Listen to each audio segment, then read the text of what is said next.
Kevin Saunders joins us. He knows Calais very well because he was Her Majesty's Chief Immigration Officer there. Kevin, how many of these 854 people who landed in one day, how many of them are ever going to be leaving the United Kingdom? None. Not one single one on the current legislation we have at the moment.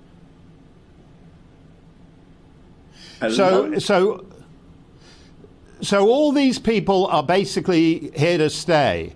Now, tell me your view. As we said, you were the head of British immigration in Calais. What is the actual reality there? Is the mayor of Calais right?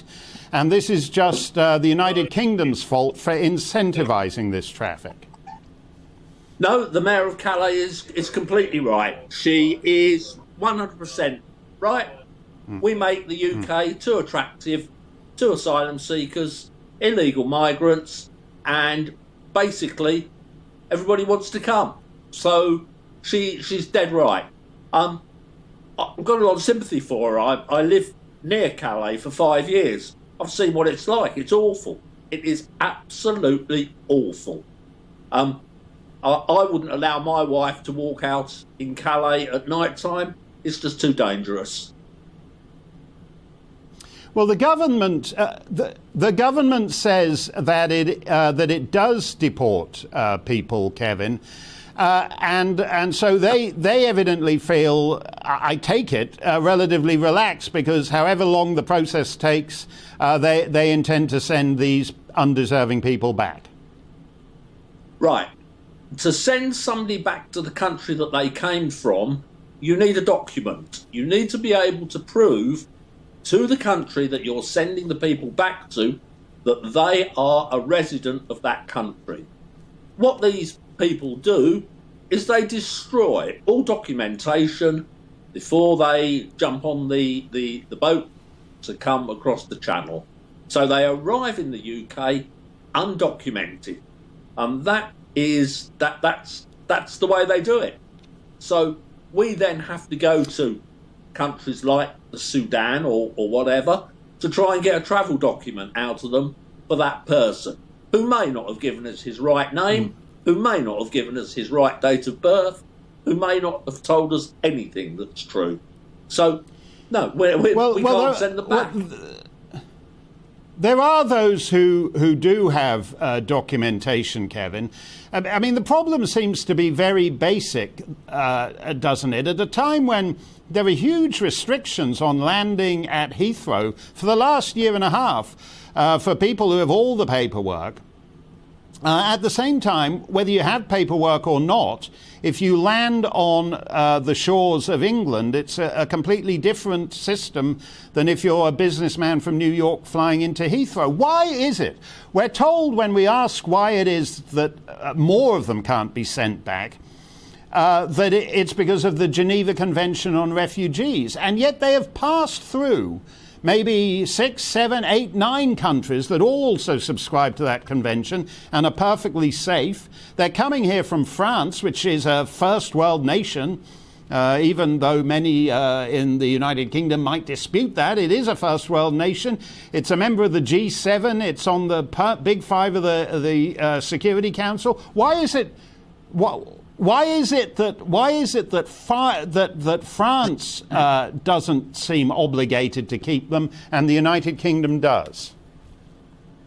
Because under the European conventions that we've had, the only 2 countries that ever played by the rules were the United Kingdom and Ireland. None of the others would play the game. They just said no. And in fact, the French would say to us, well, if you don't like what we're doing, take us to the European Court. We'll see you there in 5 or 6 years, because that's how long it was taking to bring a case against them. So forget the Geneva Convention, because the Europeans will not play that game with us. They are quite happy, the Europeans are quite happy to say the United Kingdom is that way, off you go. Why is it, though, that the United Kingdom is a more desirable resting place? Is it, the UK has traditionally had a broader sense of British national identity and has operated on the principle that anyone can become British more or less. Is that simply more appealing than rather narrower definitions of nationality on the continent? No, what the people want, and I work there, I've spoken to these people, they want to come to the UK because everything is free and they're going to get housing, they're going to get education, they're going to get health care, and we're going to give them money as well. Now, for you and me, the amount of money that we're actually giving them a week probably doesn't sound a vast amount, but it's an awful lot more than they're getting anywhere else. So that's why they're coming. And I mean, what really annoys me is these people are sleeping in the jungle, or what's left of the jungle, in northern France. They're then coming to the UK. They're complaining about Napier barracks. They're complaining about being in hotels. They're even complaining because we're dispersing them to other parts of the UK, and they want to live in London. They're not the only people who've complained about Napier barracks. It has been broadly condemned, Kevin. But you have seen this situation. You were a quarter century, basically, with UK immigration. Is it just getting irredeemably worse? And is there no political will to solve this situation? It's certainly getting worse. Whether there's a political will or not, I don't know. I like some of the things that the Home Secretary is saying in the Immigration and Nationality Bill.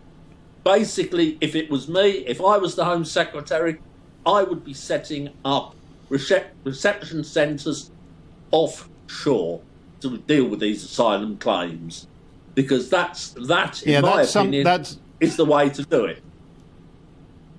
That's something closer to the Australian model. But the Australian model has not been taken up by many people in the Northern Hemisphere. Thank you for that, Kevin.